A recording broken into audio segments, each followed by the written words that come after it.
And we were talking previously about some of the realities when this happens, because here you've lost a child, your other child was taken into protective services, and then you faced charges. Can you walk us through a little bit about what ensued? Sure. My story started 20 years ago, right? So it's one of probably maybe sounds like one of the newer older stories.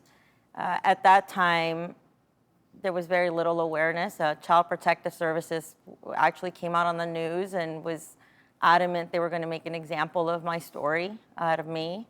I was charged with felony injury to a child, criminally negligent homicide.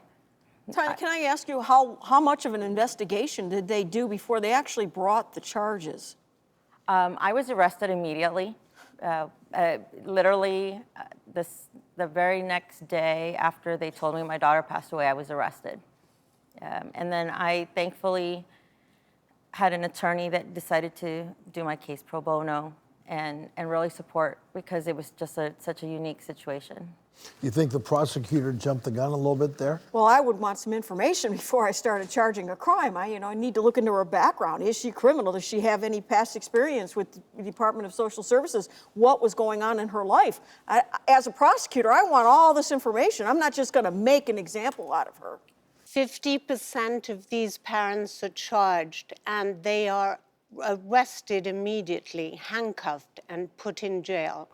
There's a woman in Oregon who was literally pulling her hair out in clumps, a pediatric nurse.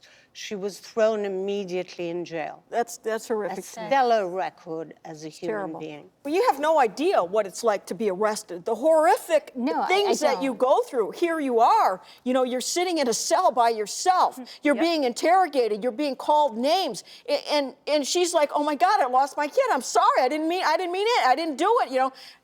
I can just feel it in myself, because I sat in a jail cell, and I know, and that was for drunk driving years ago.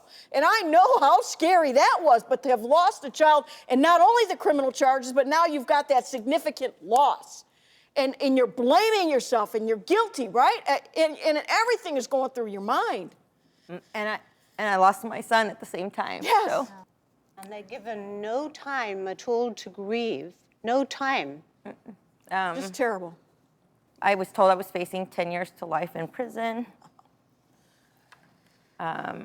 And I think for people who are watching who don't know the specifics of your case, I want everyone to remember that this was 20 years ago.